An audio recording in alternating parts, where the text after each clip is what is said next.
마켓 시그널과 함께라면 국내장 대응도 두려움이 없을 수 있게끔 저희가 계속해서 시그널을 잘 포착을 해보도록 하겠습니다. 국내 증시도 오늘 잘 준비가 돼 있죠? 네, 일단 지난주 금요일 고용 발표 이후에 어제 코스닥이 6거래일 만에 하락을 했고요. 코스피도 3거래일 만에 하락 전환이 됐습니다.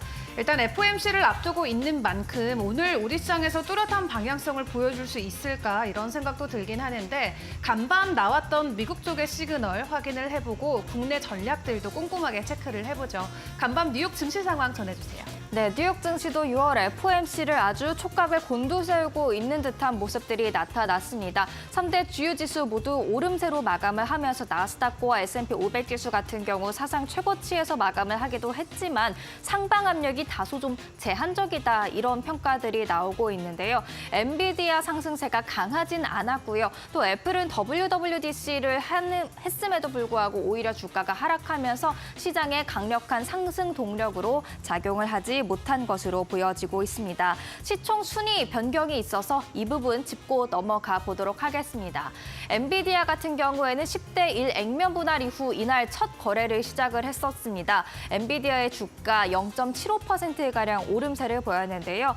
2조 9,950억 원으로 달러로 지금 시가총액 2위로 올라섰고요. 애플 같은 경우에는 주가가 1.9%가량 하락을 하면서 지금 시가총액 3위로 밀려나는 모습들 나타났습니다. 애플의 주가는 도대체 왜 내렸던 걸까요? WWDC 이야기로 한번 넘어가 보도록 하죠. 이날 애플 인텔리전스가 베일을 벗었습니다. 하지만 시장 기대가 너무 컸을까요? 지금 시장보다 기대치에 충족시키지 못하는 애플 인텔리전스가 발표가 되면서 주가가 하락하는 모습들 나타났는데요. 일단 아이폰, 아이패드, 맥에서 사용 가능한 개인화 AI 시스템이 바로 애플의 인텔리전스가 되겠습니다. 그리고 이것을 기반으로 AI 비서 시리가 업그레이드가 됐는데요. 또 외부 AI 모델 챗GPT와 같은 모델과 연결이 가능하다라고 이야기를 하기도 했죠. 그런데 이게 문제였던 것 같습니다. 업그레이드에 그쳤다라는 비판도 나오고 있고요. 그리고 자체 모델이 아닌 챗 GPT를 끌어다 썼다라면서 다소 좀 실망 섞인 모습들도 나타나고 있습니다. 그럼에도 불구하고 팀쿡 애플 CEO는 완전히 비공개적이고 안전한 방식으로 정보에 액세스를 한다. 이건 애플만이 제공할 수 있는 AI다라면서 애플 인텔리전스를 좀 강조하는 그런 분위기 나타냈는데요. 과연 애플의 주가가 화요일장에서는 반등을 할 수 있을지 한번 같이 체크를 해보시죠. 이어서 월요일장의 특징주도 함께 보시죠. 먼저는 일라이릴리가 되겠습니다. 1.77% 강세를 보였는데요. 알츠하이머 치료제 도나네맙이 미식품 의약국의 승인을 기다리고 있는 가운데 자문위원회 FDA 패널이 이 도나네맙이 치료에 효과가 있다, 리스크보다는 효능이 크다라는 그런 권고를 한 것으로 보여집니다. FDA가 이 권고를 따를 필요는 없지만 그래도 가이드라인이 된다라는 점에서 시장이 긍정적으로 반응한 것으로 보여집니다. 사우스웨스트 항공은 7% 급등세를 보였습니다. 글로벌 행동주의 투자자죠. 엘리엇이 19억 달러를 투자하면서 최대 주주가 된 배경이 주가 상승으로 이어졌는데요. 아마 이 주주가 부진한 주가를 끌어올리기 위해서 변화를 계속해서 추진할 것이다라는 점이 긍정적으로 작용한 것으로 보여집니다. 게임스톱 같은 경우에는 부진한 실적과 유상증자 여파가 이어지면서 금요일장 폭락세에 이어 이날도 12% 급락세를 보였습니다.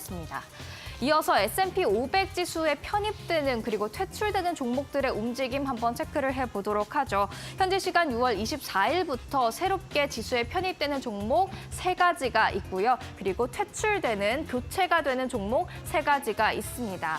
편입되는 종목 같은 경우에는 모두 오름세를 보였고요. 퇴출되는 종목 중에서는 로버트 하프를 제외하고 하락세를 보였습니다. 6월 24일부터 S&P 500 지수의 종목이 변경된다라는 점 체크를 하고 넘어가시죠.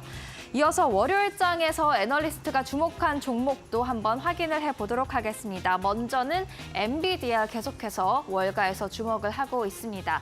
TD코인이 매수 의견을 유지했는데요. 액면 분할로 펀더멘털에는 큰 변화가 없었지만 그래도 긍정적인 요인으로 작용할 것으로 보인다라면서 목표 주가 140달러로 높이는 모습들 나타났습니다. 애플은 WWDC 이후로 지금 계속해서 UBS 중립 투자 의견 유지를 하고 있습니다. 설문 결과 애플의 AI에 대한 기대감이 생각보다 강하지 않다. 그러면서 주가 상승 동력이 약해졌다라면서 중립 의견을 유지한 것으로 보여지는데요. 과연 애플의 AI가 시장에서 어떤 평가를 받을지 계속해서 WWDC 현지 시간 14일까지 진행이 됩니다. 함께 지켜보시죠. AMD는 모건 스탠리가 동일 비중으로 투자 의견을 한 단계 하향 조정했습니다. AMD 좋게 보지만 AI 사업에 대한 기대감이 이미 너무 크게 반영이 된 것 같다라고 코멘트를 달았습니다. 크리스피 크림 같은 경우에는 트루이스트가 매수로 투자 의견을 한 단계 상향 조정했습니다. 현재 저평가돼 있어서 매수하기 좋은 시점이다라고 설명을 했고요. 월마트는 미국의 대표적인 유통업체죠. JP모건이 비중 확대로 투자 의견 역시나 한 단계 상향 조정했습니다.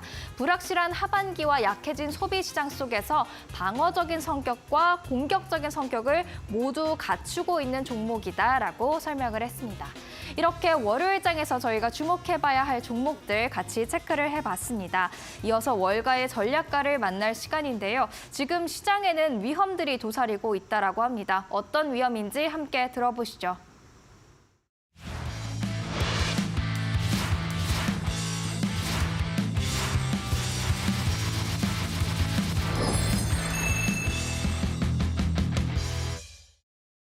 Today, here we are a week or so into June.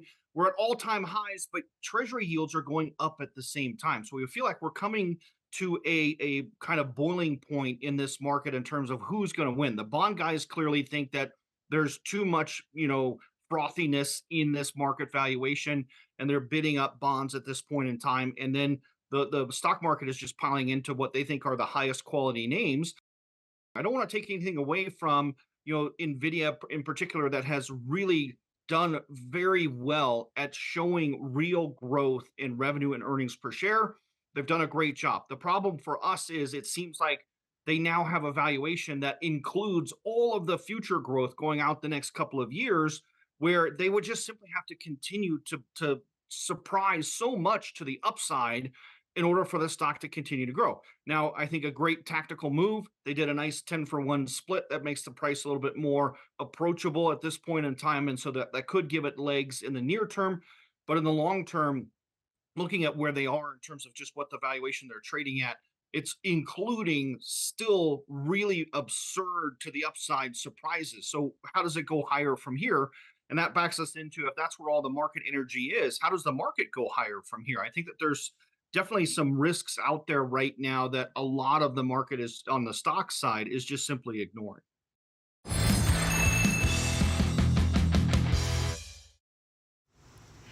네, 어제장 우리 시장 함께 정리해보고 오늘 개장 전 우리가 함께 확인해볼 이슈들 체크해보는 시간입니다. 어제 우리 증시 모두 하락으로 마무리가 됐습니다. 장중에 코스닥이 잠깐 반등하는 모습을 보여주긴 했지만 장 막판에 양시장 모두 힘을 잃으면서 코스피는 0.8% 그리고 코스닥은 0.17% 하락으로 마무리가 됐습니다. 아쉬웠던 건 코스닥이 6거래일 만에 하락으로 전환했다라는 게 될 텐데요. 미국에서 발표됐던 강한 고용 때문에 어제 우리 시장은 크게 힘을 쓰지 못했던 하루였던 것 같습니다. 그런 가운데서도 여러 가지 섹터들 안으로 긍정적인 흐름은 포착이 됐는데 첫 번째로 전력 쪽 먼저 보시죠. 어제 한전이 이 PLN과 지멘스와 함께 41조 원 규모의 인도네시아 송정망 구축 소식을 전해왔습니다. 인도네시아는 17,000개가 넘는 섬으로 구성이 돼 있죠. 그 섬들을 송전망으로 연결시키는 사업에 한전이 이름을 올리게 된 건데요. 그 규모만 하더라도 41조 원이 된다라고 하고 지난달 테슬라 테슬라의 일론 머스크 같은 경우도 스타링크를 통해서 인터넷을 인도네시아에 본격적으로 개통해 주기도 했습니다. 인도네시아와 관련돼서 여러 가지 기업들의 수주 소식이 전해지고 있는 가운데 우리나라 전력 쪽에서도 해당 소식이 긍정적으로 작용이 되는 모습이었고요. 관련 기업들 일제히 상한가에 안착하는 모습이 나왔습니다. 해당 이슈로 오늘까지 추가적인 변동성 나올지 체크해 보시죠. 그리고 제과 쪽도 어제 좋았습니다. 크라운 제과부터 혜태 제과식품까지 일제히 상한가 안착했고 여기에 52주 신고가까지 경신하는 모습이 나왔는데요. 일단 지금까지 수출 데이터를 통해서 우리가 확인해 봤을 때 음식료 업종 기업들의 수출 호조 데이터가 지속적으로 확인이 됐었죠. 글로벌적으로 K푸드의 인기가 지속되면서 관련주들에 대한 실적 개선 기대감이 하반기까지 있었는데 여기에 추가적으로 폭염 소식이 전해지면서 아이스크림 관련주들이 추가적인 부각을 받았습니다. 일단 이번 주 내내 30도가 넘는 더위가 이어진다라고 하는데요. 지난 30년 동안의 6월 초 날씨와 비교해 봤을 때도 5도 정도 더 올라간 모습을 확인해 볼 수 있겠습니다. 예년보다도 더 뜨거워진 여름이 현재 준비가 돼 있는 만큼 아이스크림 관련주들 오늘 장에서 다시 한번 부각받을 수 있을지 이 부분도 체크해 보시죠. 그리고 어제 원전 관련주들도 흐름 나쁘지 않았습니다. 데이터 센터 수요가 급증하면서 미국 안에서도 원전 설비 용량 확대 추진 소식이 나오고 있고요. 뿐만 아니라 우리나라 기준에서도 유럽, 영국과 체코 쪽에서의 원전 수주 기대감이 있는 상황입니다. 이런 이슈들이 계속 맞물리면서 원전 쪽도 지난 한 달 동안 지속적인 가격 상승을 만들어내고 있는데 BHI는 다시 한번 9% 정도 반등에 성공했고요. 에너토크는 7%, 효성중공업도 7% 가까운 반등을 만들어냈습니다. 그럼 오늘 개장 전 우리가 확인해 볼 이슈는 어떤 것들이 있을까요? 첫 번째 소식부터 확인을 해보시죠. 지금 윤석열 대통령이 중아시아를 방문하고 있습니다. 이번 방문 때는 총 3개국을 방문한다라고 하는데요. 일단 어제 투르크메니스탄에 도착을 했습니다. 그 이후에는 카자흐스탄 그리고 키르기스탄까지 방문할 예정인데 이런 중앙아시아 국가들을 통해서 앞으로 우리나라가 K-실크로드를 만들어낸다라고 합니다. 그리고 어제 투르크에 도착하고 나서 바로 수주와 관련된 소식들을 가지고 왔는데요. 현대 엔지니어링과 대우건설을 통해서 약 60억 불 규모의 수주가 현재 기대가 되는 상황이라고 합니다. 이미 지속적으로 투르크와 우리나라는 협력 관계에 있었는데요. 특히 에너지나 플랜트 관련해서 수주가 지속적으로 발생했었습니다. 과거에도 약 100억 달러 정도의 수주를 진행을 했었는데 이번 방문을 통해서 추가적으로 60억 불의 수주가 기대된다라는 소식이 오늘 새벽 시간에 보도가 됐기 때문에 관련주들의 흐름 어제 시간에선 변동성 없었지만 개장하고 나서의 변동성을 확인해 보셔야겠습니다. 대표적으로 두 가지 종목 함께 확인을 해보시죠. 현대건설과 대우건설의 흐름 어제는 엇갈리는 모습이 나왔습니다. 현대건설 강보합으로 마무리됐고 대우건설은 0.5% 내렸는데요. 굉장히 대규모의 수주 소식 첫 번째 방문에서 바로 가지고 온 만큼 추가적인 변동성도 오늘 장중에 포착을 해보시죠.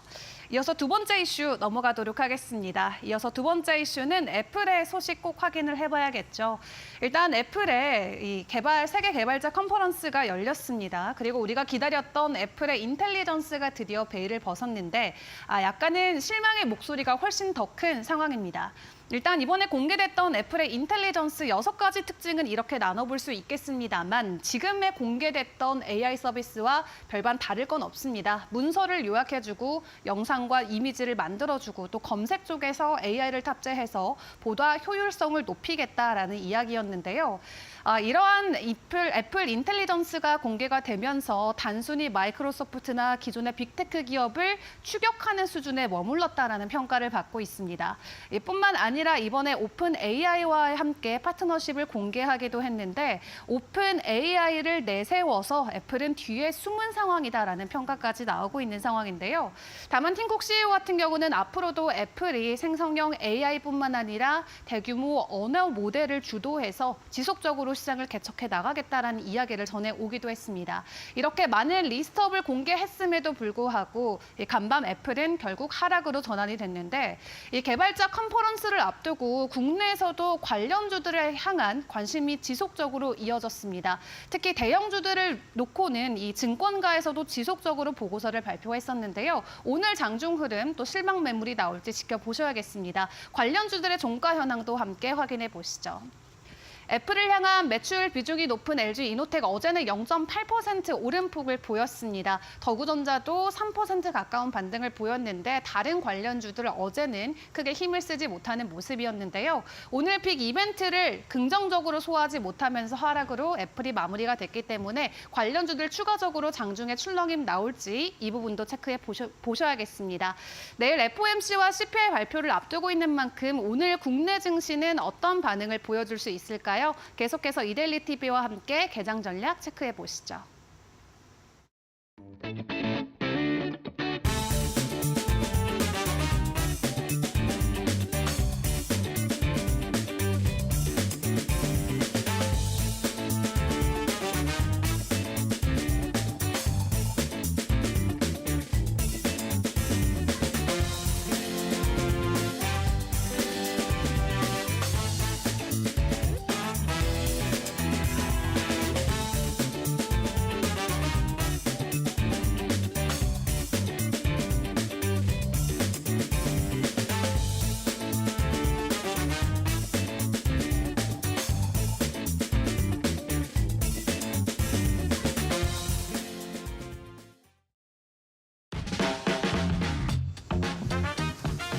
네, 시청자 여러분 안녕하십니까. 6월 11일 이제 화요일입니다. 오늘 이데일리 뉴스 브리핑 시작을 하겠습니다. 자, 오늘 첫 소식은 이데일리 증권면의 톱 기사인 150조 ETF 파이 누가 더 먹나 주제입니다. ETF 시장이 이제 150조 원 가까이 커졌습니다. 굉장히 빨리 커지고 있고 올해 들어서만 20% 넘게 커졌으니까 그 속도도 굉장히 가파르죠. 지금 여기 그 기사의 주요 내용들은 ETF 순자산이 상위 5개 종목들, 뭐 CD 금리 액티브 같은 이런 상품들이 많이 있다. 그다음에 이제 밑에 부제에 보시는 것처럼 삼성과 미래에셋의 점유율 격차 좀 뭐 벌어지고 있다. 이제 이런 내용들 주로 이렇게 되어 있고요. 저는 오늘 ETF 시장에 갖고 있는 이 ETF라는 상품의 장점, 그다음에 어떤 부분들이 있는지 이걸 어떻게 좀 활용하면 좋을지에 대한 얘기를 조금 더 중심을 두고 말씀을 드리고 싶습니다. 올 들어서만 ETF 새로 상장된 게 61개. 그러니까 상품 출시도 굉장히 크게 늘어나고 있습니다. 그러니까 굉장히 다양하게 나온다는 건데 올해 나온 것들만 좀 보니까 반도체 관련된 뭐 상품들 역시 당연히 많겠고요. 커버드 콜이라고 하는 이 상품이 많이 있습니다. 이게 뭐냐면 나중에 이제 그 해당 자산을 다시 도로 살 수 있는 콜옵션을 부여를 하고 대신 배당을 주는 거거든요. 수익률은 조금 약할 수 있는데 배당을 준다는 것 때문에 좀 은퇴한 분들 이런 분들이 좀 굉장히 좋아하는 그런 ETF 상품입니다. 이것도 굉장히 좀 많이 늘고 있고요. 그다음에 여기 순자산 1위이기도 합니다만 양도성 예금증서 즉 CD 금리를 매일매일 복리로 적용을 해서 꾸준하게 수익을 낼 수 있는 이런 상품도 역시 관심이 많고 파킹형 ETF라는 것도 저도 한번 전에 말씀드렸는데 MMF처럼 수시로 넣었다 뺐다 그러니까 즉 사고팔고를 할 수 있으면서 수익률은 MMF보다 더 높은 이런 상품도 있고요. 마지막으로 다이렉트 인덱싱이라고 해서 투자자가 직접 자기가 원하는 종목들을 골라서 ETF 상품으로 구성해서 이제 투자를 할 수 있는 이런 상품도 있으니까 그러니까 사실은 뭐 다 더 많죠. 근데 이렇게 ETF 상품이 굉장히 다채롭다. 그러니까 이 얘기는 결국 뭐냐면 나한테 굉장히 맞춤식, 내 투자 성향에 굉장히 맞는 그런 상품을 내가 고를 수 있다. 이게 ETF 갖고 있는 큰 장점 중에 하나고 또 이제 사실은 개별 종목 우리가 발굴한다는 게 굉장히 어렵지 않습니까? 가치 투자가 어려운 것도 그런 거죠. 근데 이제 이거는 방향성. 예를 들어 지금 같은 경우는 ETF, 아니 반도체. 뭐 예를 들어서 뭐 또는 음식료 이런 식으로 그것만 정하면 해당되는 주요 종목들이 있기 때문에 그거를 바로 투자할 수 있는 좀 편하게 투자할 수 있어요. 수익률은 물론 개별 종목보다 낮을 수는 있지만 오히려 또 개별 종목이 떨어질 때는 또 그만큼 수익률이 더 나을 수도 있는 이런 어떤 장점도 있다는 거. ETF 상품에 대해서는 여러분들께서 한번 좀 더 긍정적으로 보시면서 잘 활용하시면 수익률도 좀 안정적으로 낼 수 있는 상품이다. 그런 점들을 조금 강조를 드리고 싶습니다. 자, 오늘 제가 준비했던 내용 4가지 중에 사실 2개가 빅테크 얘기입니다. 이 좀 젠슨왕이 있는 이 얘기는 이제 미국에서 나온 얘기, 블룸버그가 설문조사한 빅테크 이제 좀 성장세가 그러니까 수익률적인 측면이죠. 주가의 성장세가 좀 둔화될 것이라는 얘기 하반기에. 그다음에 오른쪽에 있는 잠시 후에 말씀을 드리겠습니다. 오른쪽에 있는 내용은 국내에서는 역시 여전히 빅테크밖에 없다. 이렇게 제안을 한 내용이 2가지인데요. 먼저 미국 쪽 얘기부터 좀 해보겠습니다. 블룸버그의 설문조사 결과인데 미국 쪽에서는 지금 여기서 빅5라는 거는 마이크로소프트, 애플, 엔비디아, 알파벳, 즉 구글이죠. 아마존이 5개 회사를 얘기합니다.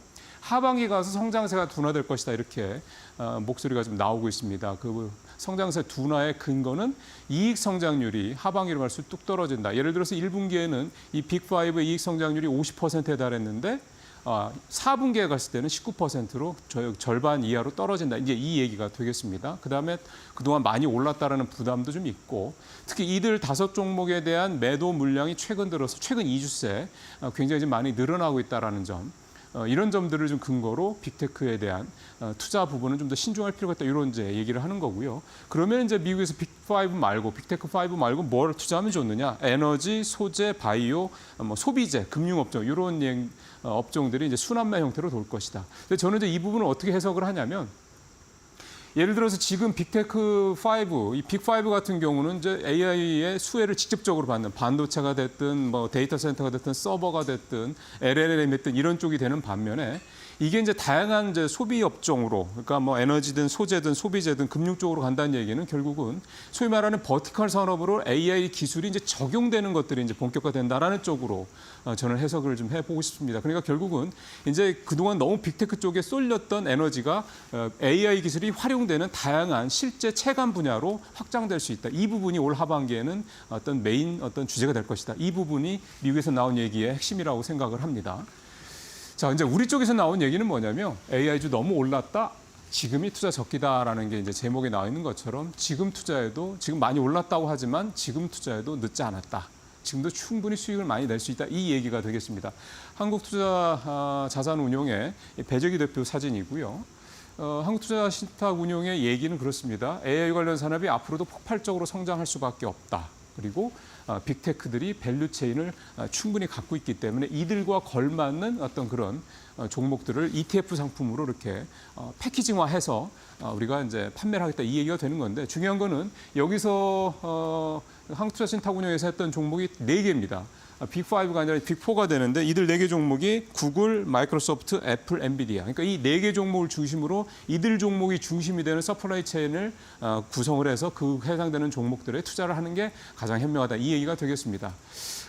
한국투자신탁운용은 미국에서는 이렇게 신중하게 해야 된다고 나왔는데 왜 이렇게 하게 됐느냐라는 부분에 대해서는 이들이 이제 소위 말하는 경제적 해자, 가치 투자에서 많이 나오는 얘기죠. 그러니까 다른 기업들이 쉽게 따라올 수 없는 독자적인 경쟁력을 이들 빅테크 4가 갖고 있다라는 겁니다. 그렇기 때문에 앞으로도 이런 어떤 경제적 해자의 기능이 살아있을 거기 때문에 이들 종목에 대해서 투자하는 게 지금도 늦지 않다. 이 얘기가 되겠습니다. 자, 상당히 좀 혼란스럽죠? 여러분들 어떻게 판단하시겠습니까? 자, 이제 마지막 기사로 감아도록 하겠습니다. 그래서 올해 들어서 조선주들 굉장히 괜찮죠. 그 중에 한 이유 중에 하나가 신조선가라고 그래서 새 배의 가격이 계속 오르는 것도 좀 있습니다. 그거에 대한 이제 이데일리 기사, 분석 기사가 좀 나온 건데요. 3, 4년치 일감을 일찌감치 확보했더니 계속 신조선가가 뛴다는 제목이 이렇습니다. 이제 이 내용을 조금 더 설명을 해드리면 올해 신조선가가 지금 전년 대비 10%가 올라서 역사적 고점에 지금 거의 근접을 했는데요.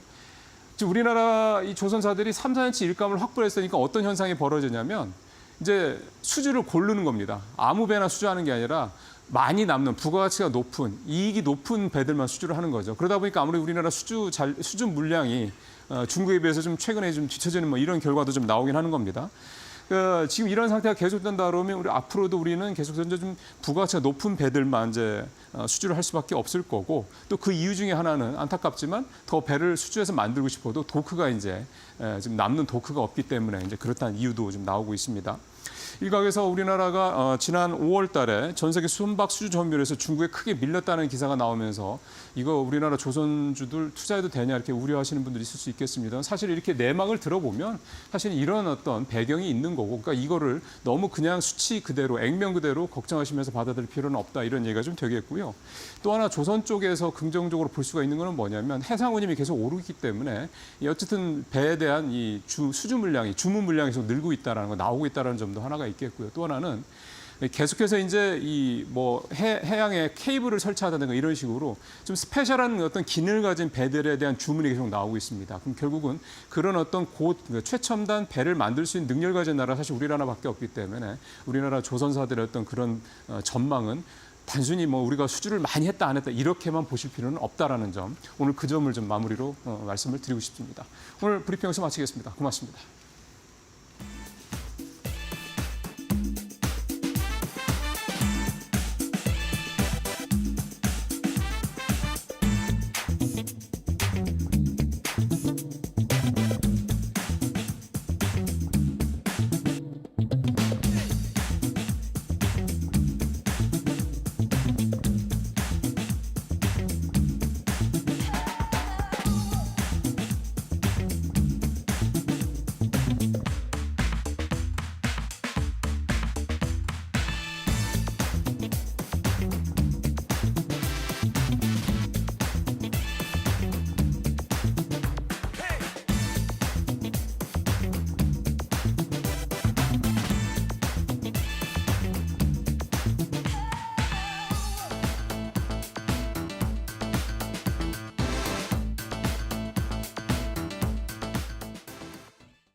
네, 마켓 비하인드로 이어가도록 하겠습니다. 오늘은 하이투자증권 강북 WM센터 이영훈 이사와 이야기 나눠보도록 하겠습니다. 이사님 어서 오세요. 네, 안녕하세요. 네, 우리 증시 지속적으로 2,700선의 횡보를 이어가고 있습니다. 지금이야말로 우리가 시장 안에서의 옥석을 제대로 가려야 할 때가 아닐까 싶은데요. 여러 가지 섹터에 걸쳐서 우리가 주목할 부분들은 어떤 것들이 있을지 이사님과 이야기 나눠보도록 하겠습니다.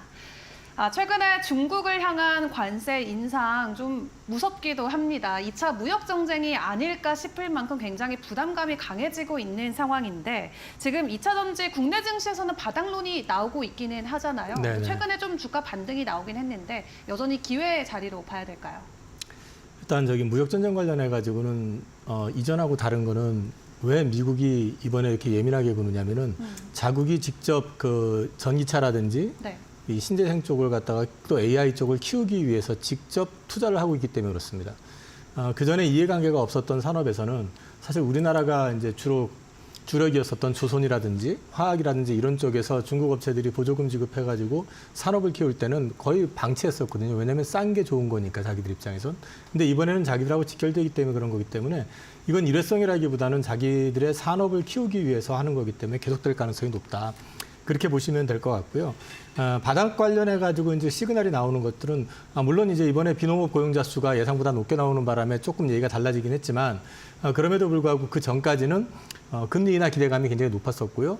그 금리 인하에 있어서 수혜주는 당연히 성장 산업 쪽이기 때문에 2차 전지에 대해서 주목을 받은 게 있었고 또 한 가지는 그 5월 달에 계속 전기차 안 팔린다고 얘기를 했었는데 막상 데이터를 열고 보니까 일부 테슬라라든지 독일 쪽 그 자동차 업체를 제외하고 오히려 나머지는 역대급으로 잘 판. 네.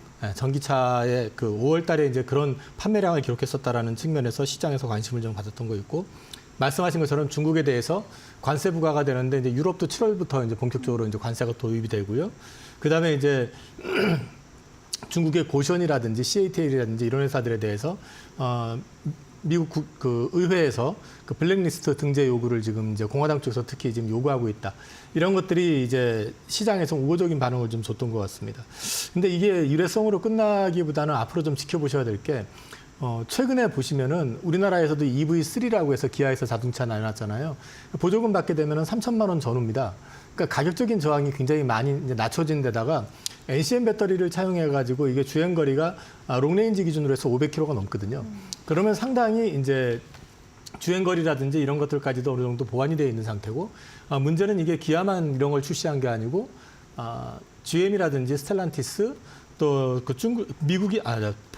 독일의 그 폭스바겐까지 저가차 출시를 지금 다 예고를 하고 있고 또 이미 이제 접수를 시작을 한 데도 있기 때문에 이 차량 가격의 어떤 인하 그래서 이 중저가 차들의 시장 판매량을 좀 지켜볼 필요가 있다. 이게 생각보다 많이 팔리기 시작하면 보급이 빨라질 수 있다는 측면이 있고요. 그다음에 이제 배터리 쪽에서 보면은 전기차 쪽으로만 이게 배터리가 들어가는 게 아니잖아요.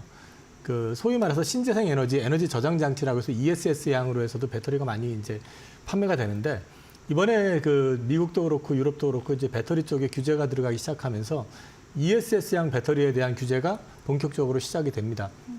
이 경우에 그러면은 배터리 밸류 체인하고 이 배터리 쪽에서 가장 그 제품의 완성도가 높은 거는 그래도 이제 아무래도 한국산이기 때문에 한국산 쪽에서 이제 이쪽에 수혜를 볼 수 있다는 측면에서 이 배터리 쪽에서도 좀 긍정적인 측면이 나올 수 있다라는 거.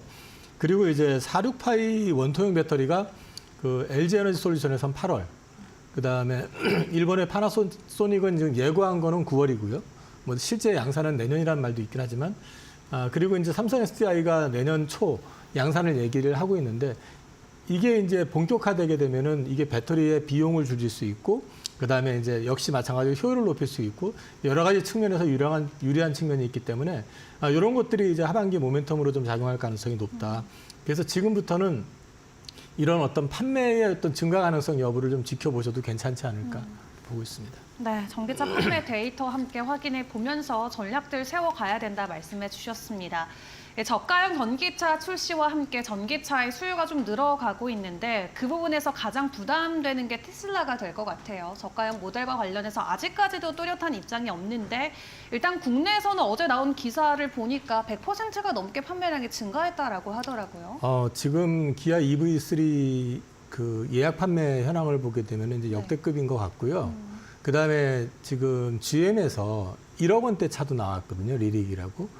근데 1억 원대 차가 지금 제가 5월달 판매 데이터 보니까 3,000대가 팔린 걸로 나오는데 3,000대면 3,000억입니다.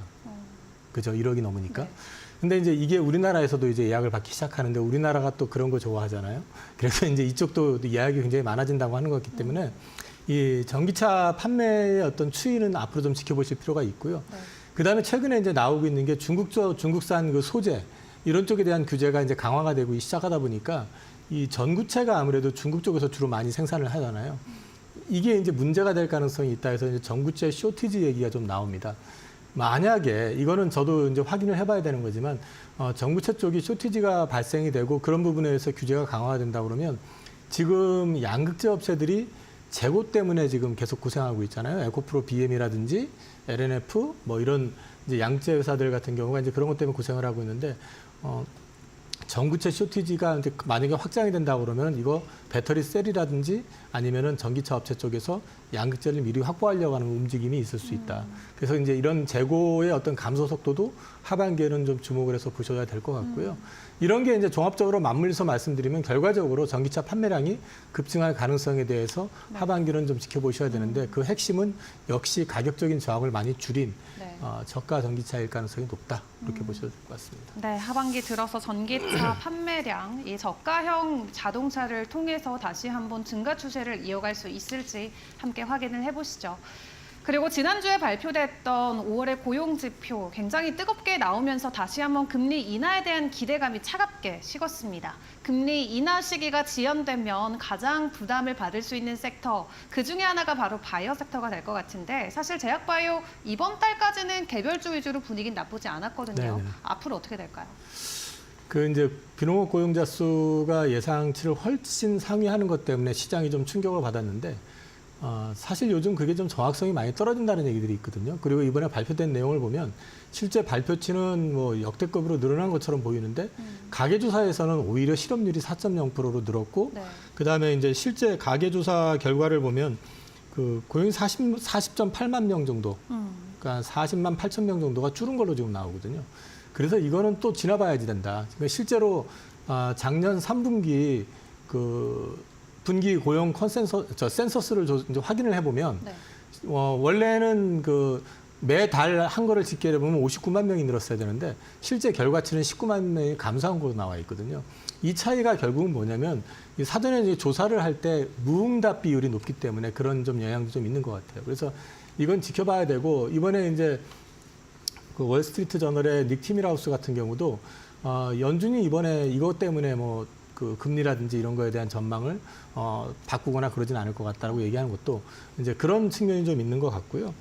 결국 중요한 건 CPI 이번 주에 발표하는 건데 CPI가 예상치 범위 내에만 유지가 된다고 그러면 금리에 대한 부분은 크게 노이즈가 될 것 같지 않다. 그럼 뒤집어 놓고 말씀드리면 바이오 쪽 같은 경우는 금리 추가 인상보다는 여전히 인하 쪽에다 기대감을 갖고 있기 때문에 유지가 될 가능성이 높다고 보셔도 괜찮을 것 같고요. 우리나라 같은 경우는 이제 바이오가 연초부터 알테오젠이 그 머크하고 그 키트루다 SC 제형으로 해가지고 독점 계약하면서 주가 급등했고, 그다음에 이제 최근에 끝난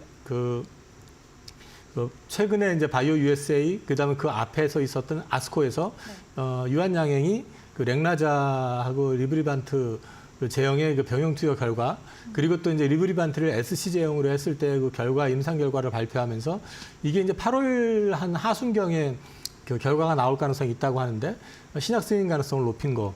이런 것들에 덧붙여가지고 최근에 이슈들이 우리나라가 이제 글로벌 신약 출시와 관련돼 가지고 임박했다는 시그널들이 되게 많이 나오고 있거든요. 뭐 에이프릴 바이오라든지 티온 바이오라든지 그다음에 또 ABL 바이오 같은 경우도 이번에 그 아스코에서 발표한 거나 엔도에서 발표한 내용들을 보면 임상 데이터 내용 자체들이 생각보다 상당히 잘 나왔습니다. 그럼 이런 것들이 하반기로 진행이 되면 될수록 관련해 가지고 추가 자료들이 업데이트가 되고 이 과정에서 라이센스 아웃이라든지 이런 것들이 추가로 나오게 된다 그러면은 바이오 섹터는 뭐 하반기에도 꾸준히 흐름을 타지 않을까 기대하고 있습니다. 네, 이번 달 여러 가지 좀 학회 이슈들을 겪으면서 개별주 위주로의 강한 가격 상승을 보였는데 금리 인하 기대감 그대로 안고 제약바이오주 하반기에도 좋을 수 있다 전망해 주셨습니다. 자, 그리고 최근에 또 이슈가 되는 부분 중에 하나가 환율, 이 부분도 확인을 해봐야 될 것 같습니다. 최근 환율 상황과 우리 증시에는 어떤 영향이 있는지 이 부분도 짚어볼까요? 유로존이 금리 인하를 했죠. 캐나다도 금리 인하를 하고, 그리고 이제 미국도 지금 고용 지표라든지 소비 지표 이런 것들이 떨어지고 있기 때문에 금리 인하를 좀 서두르지 않을까라는 기대를 했었는데, 뜻밖의 이제 비농업 고용자 수가 예상치를 훨씬 상회하는 숫자가 나오다 보니까 네. 결과적으로는 유로존이나 캐나다나 이런 주변국들은 다 금리 인하를 했는데 미국은 금리 인하 안 할 것 같아. 이렇게 되니까 달러 강세가 돼버린 거고요. 달러 강세가 나오게 되니까 지금 사실 그 금리 인상 압박을 가장 세게 받고 있는 데는 일본이잖아요. 그 일본 엔화가 지금 157엔을 돌파한 상태거든요. 만약에 이번에 CPI 지수 발표할 때 그 CPI가 예상치를 상회해가지고 야 금리 인하 진짜 어려울 것 같은데라는 분위기 형성이 되면 달러 강세 현상이 더 이어질 가능성이 있다고 봅니다. 근데 저는 일단 예상치 범위 내에서 유지가 되지 않을까 생각하기 때문에 이거는 크게 더 오르기보다는 지금 선 근처에서 좀 횡보하지 않을까 기대는 하고 있고요. 이 부분이 이제 결국은 어저께 그 환율이 급등을 해버리니까 또 우리나라에서 현물도 팔고 선물은 또 굉장히 많이 팔아버리는 네. 외국인들이 그런 모습 나오니까 또 외국인들의 이탈이 아니냐라고 또 이제 생각하실 수 있는데 저는 그 부분은 그렇게 생각은 하고 있지 않고요.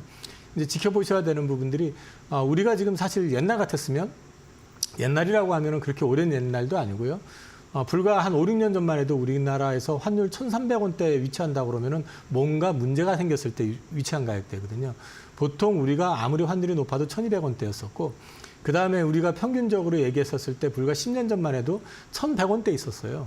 근데 지금 1,300원대 있는데도 시장이 생각보다 불안하진 않아요. 왜 그러냐면 외환 보유고도 충분하고요. 그다음에 지금 경제를 놓고 보면은 우리나라 그 주력 산업은 누가 뭐래도 지금 현재 반도체 아닙니까? 반도체 쪽이 지금 수출 데이터라든지 이런 거 보면은 계속 늘고 있어요. 그 무역 수지도 지금 14개월 연속 흑자나고 있고 지난 5월 달 경상 수지는 최근 10몇 개월 동안에 가장 많은 숫자가 지금 나온 상황이기 때문에 외국인들이 우리나라의 어떤 주력 산업이 이제 다시 확장되는 어떤 시기에 있는 데다가 사실 우리나라에서 현대자동차가 역할이 크기는 했었지만 과거에는 메인이라고 하기에는 약간 좀 부족했었는데 최근에 보시면 현대차가 글로벌 수익으로 따지면 2위를 다투는 그 기업이 돼 있거든요.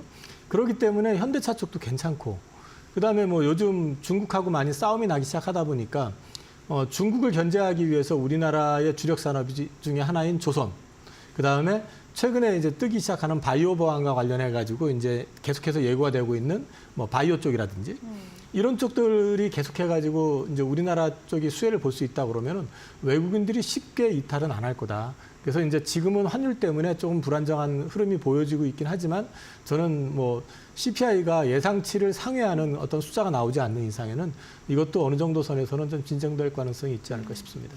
네, 환율과 관련돼서 상승 흐름이 이어지자 어제 현선물 외인들의 매도 흐름 있었지만 지속적인 분위기로 체크할 필요는 없다 말씀을 해주셨습니다. 그리고 간밤 있었던 가장 빅 이슈죠. 애플의 WWDC 이야기도 나눠봐야 될 것 같습니다. 지난주부터 국내 증시에서는 애플 관련 수혜주 찾기 굉장히 바빴던 것 같습니다. 일단 오늘 내용 자체가 약간은 실망스럽게 시장에 전해지면서 오늘 관련주들의 흐름 어떻게 될지도 확인이 필요할 것 같은데 전반적인 이벤트 어떻게 보셨나요?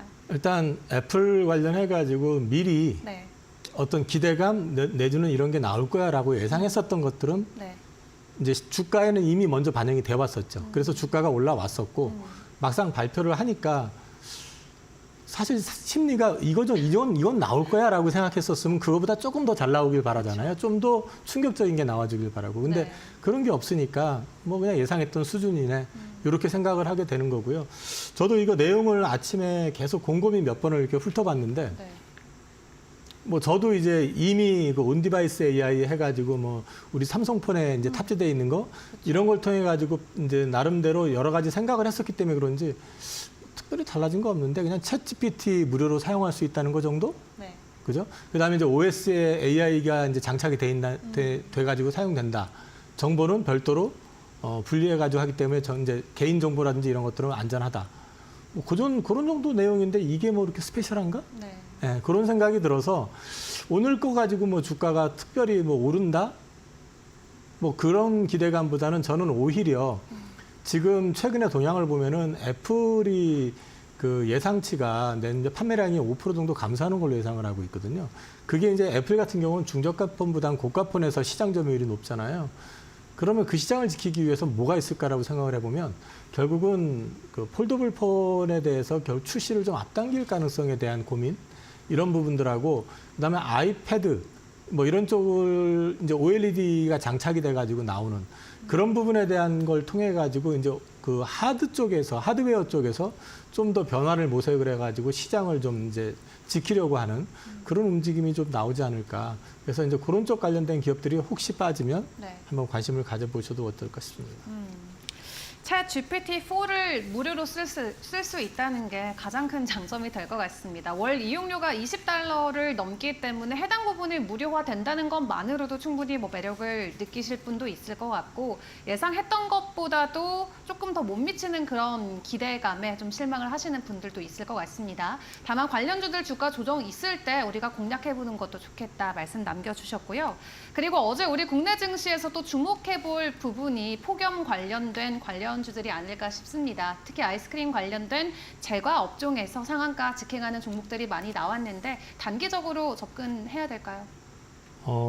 일단 이 식음료 쪽 같은 경우는 일단 더워서 뭐 빙그레라든지 어저께 보면은 이제 그 롯데 웰푸드라든지 이런 회사들 주가가 많이 오른 것도 있지만 네. 그걸 떠나가지고 과거에 이 식음료 쪽은 철저한 내수 산업이었거든요. 그러니까 이게 확장도 크지 않으면서 그렇다고 또 크게 감소도 하지 않는 그런 산업이었는데 최근에 보면은 최근에 이제 삼양식품이 주가가 급등했었던 이유가 뭐냐면은 거기가 매출에서 수출 비중이 70%가 넘어갑니다. 완전 수출 기업이잖아요. 네.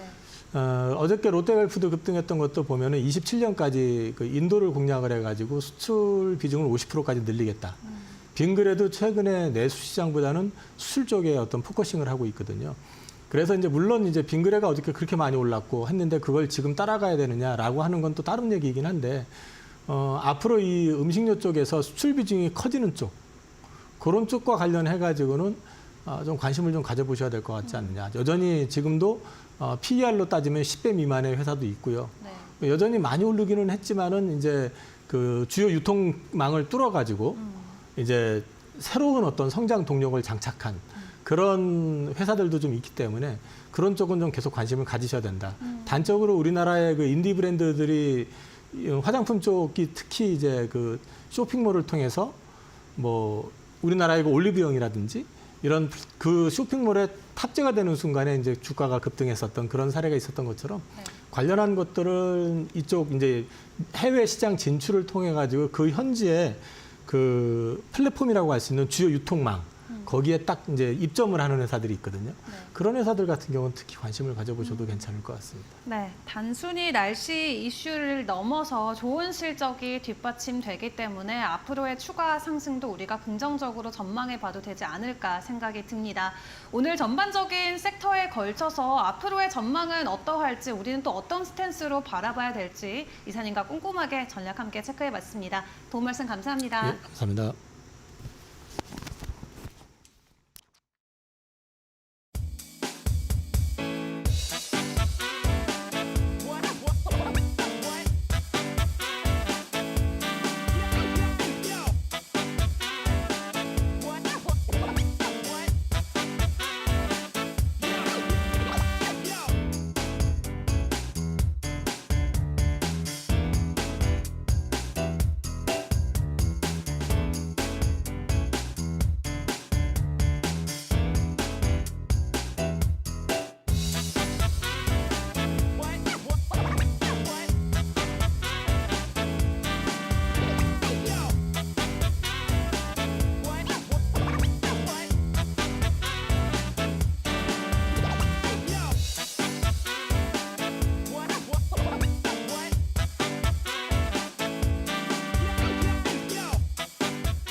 국내 증시도 6월 FOMC라는 빅 이벤트를 주목하는 가운데 오늘 장에서는 엔비디아, 애플 기업 이슈를 조금씩 반영하지 않을까라는 생각이 드는데요. 애플 WWDC 이후 주가가 하락했지만 계속해서 제가 팔로우업을 해보니까 이 아이폰의 평균 교체 사이클을 단축시키는 데는 충분한 정도의 AI 기술이었다라는 그런 평가도 속속 나오고 있습니다. 오늘 국내 증시에서 아이폰 관련주들 어떻게 움직이는지 지켜보셔야겠습니다. 네, 단순히 판매량이 증가될 수 있다는 것만으로도 국내 관련 기업들이 수혜로 받아갈 수 있을지 체크해 보시고요. FOMC와 CPI를 앞두고 오늘 국내 증시 약간은 긴장한 채 진행될 수 있다는 부분까지 염두에 두시면 좋을 것 같습니다. 저희 오늘 준비한 소식은 여기서 마무리 짓도록 하겠고요. 내일 아침 다시 같은 시간에 찾아뵙고 인사드리도록 하겠습니다. 오늘도 저희와 함께해 주신 여러분 고맙습니다.